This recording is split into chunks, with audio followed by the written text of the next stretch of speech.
I remember it was a brisk morning when I walked into the hospital for my first chaplaincy shift. I like being early, so it was about 45 minutes before anything officially began. I questioned whether to use the restroom, but decided I'd wait until I got upstairs to the spiritual care department. I walked into the elevator. One of our cafeteria workers with a food cart that took up about 70% of the elevator joined me, then a doctor. We smiled at each other as the doors closed. We had three very different places to be, but of course, this was the day that the elevator broke with the three of us inside. When we talked to maintenance, they informed us that nobody in the hospital could figure out what happened, and they'd have to contact an outside team to help. They could be there in 30 minutes or 5 hours. And that was just for the arrival time, not when they'd actually fix the elevator. I remember feeling so annoyed and helpless. And not just because we were stuck with no room to sit down, but because we had no idea when we'd get out. Thankfully, the outside team arrived about an hour later, and we were freed from the elevator about 30 minutes after that. But it's a vivid memory I have, and not one that I would have considered a threshold at the time. Because thresholds are supposed to be something you move through when you arrive into a new space or reality after the movement. And this just felt like paralysis. I imagine that's how most of us have been feeling these days. Stuck in thresholds that we aren't able to move through, where we can't live like we did or plan for tomorrow. This is also the day after I was supposed to be officially installed as your minister, which for obvious reasons has been postponed. It's a major celebration of our covenant to one another, which usually takes place in the first year together. But our celebration is on hold, and rightly so. It doesn't feel really appropriate at this time to celebrate. Partly because rather than feeling settled, it feels more like we're waiting to start over. But the lack of my installation represents the little losses that so many face. Paralysis in the face of an upcoming transition that is now vastly different from how it had always been envisioned. Like high school graduates who don't know what college will look like next year. Or for me, the birth of a second child, possibly still during a pandemic. And for the church, a minister possibly away for some time while we're still finding our way in this messy new world. It's impossible to know what comes next, and that is what's most paralyzing. Life is on hold, and we don't know when it will begin again. So we're living in this prolonged threshold between saying goodbye to yesterday and living the life we dream of. And it's tempting to wait until our tomorrow will look like yesterday to start living. But if we do that, I'm not sure we'll ever stop waiting. So maybe living in a threshold has something to teach us. Because the whole point of moving through a threshold is that when you come out on the other side, you aren't in the same place that you were before.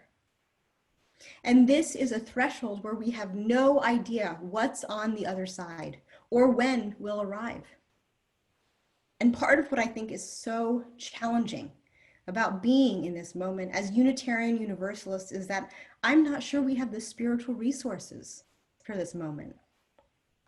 We are an on-the-go people where we put our spiritual lives into action. And that's hard to do under quarantine. But looking at our 6 sources led me to a realization that all of the Unitarian Universalist sources that we draw on for inspiration are teachings and wisdoms from religious or scientific perspectives, with the exception of one.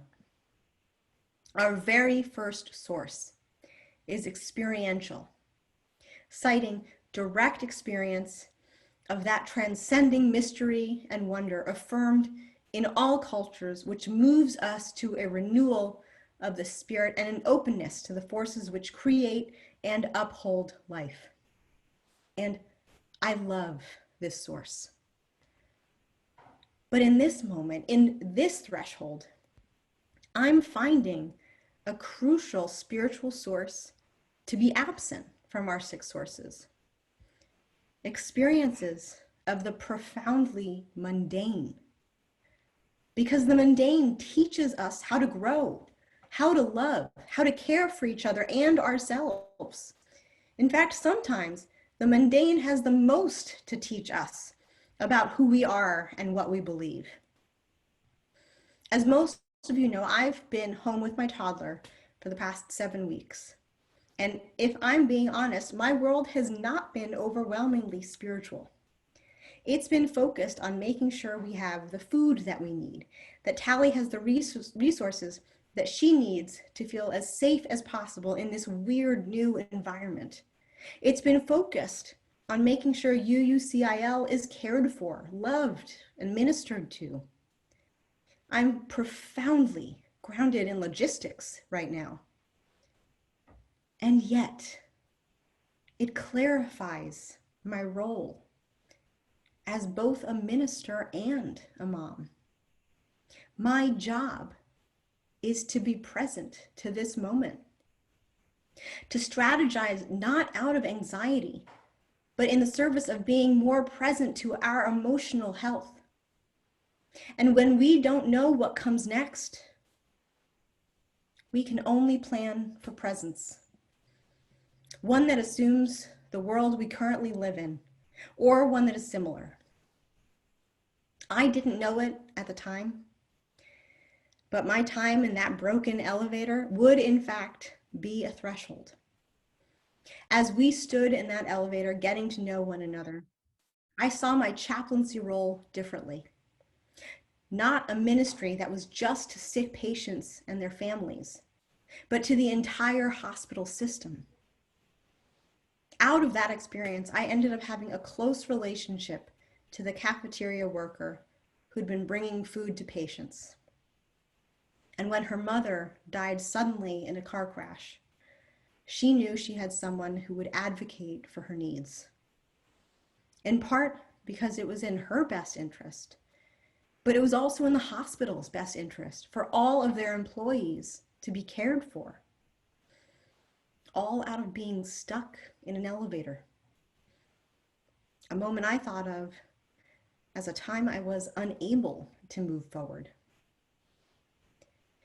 It may feel like as individuals and as a church that we're completely paralyzed. I wrestle with that feeling too. But I'm trying to remember that even in our moments of helplessness, they have teachable moments and bring us into a new world filled with hopes we never imagined. We're not actually at a standstill waiting for our lives to begin again. We're actually moving, and this threshold is the mode of transportation to a new kind of creation, a new relationship with each other and with the outside world, a new call, maybe even a whole new vision of what our ministry means, like Parker. Because the mundane realities have shown us who we really are and what we care most about. And your actions have made that abundantly clear. That we don't care most about freedom or even our traditions. We care most about each other, the community we've built and the world community that we're connected to. We are going to be re-envisioning a lot about our church life, what we prioritize, what our staff roles look like, how we love each other best in this new world, which might not be going anywhere anytime soon. And as hard as that will be in the next couple of months, I do believe it will lead to a new kind of ministry and a new kind of creation. One that will ask us to simply be present. Because out of the painful but necessary changes in front of us, we do have the agency to grieve what was and create a new vision for our ministry that will be inspirational.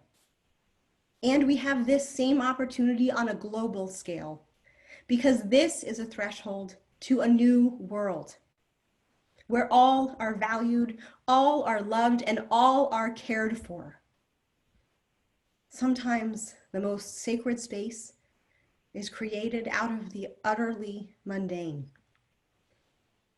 And this threshold, which has forced us to be present with ourselves, will ultimately call us to be present out in the world too, to breathe in peace and breathe out love. We just haven't created that ministry yet, but we will. The thing about thresholds is that we don't know what's on the other side. That's the point. It's a leap of faith, but we go through them anyway.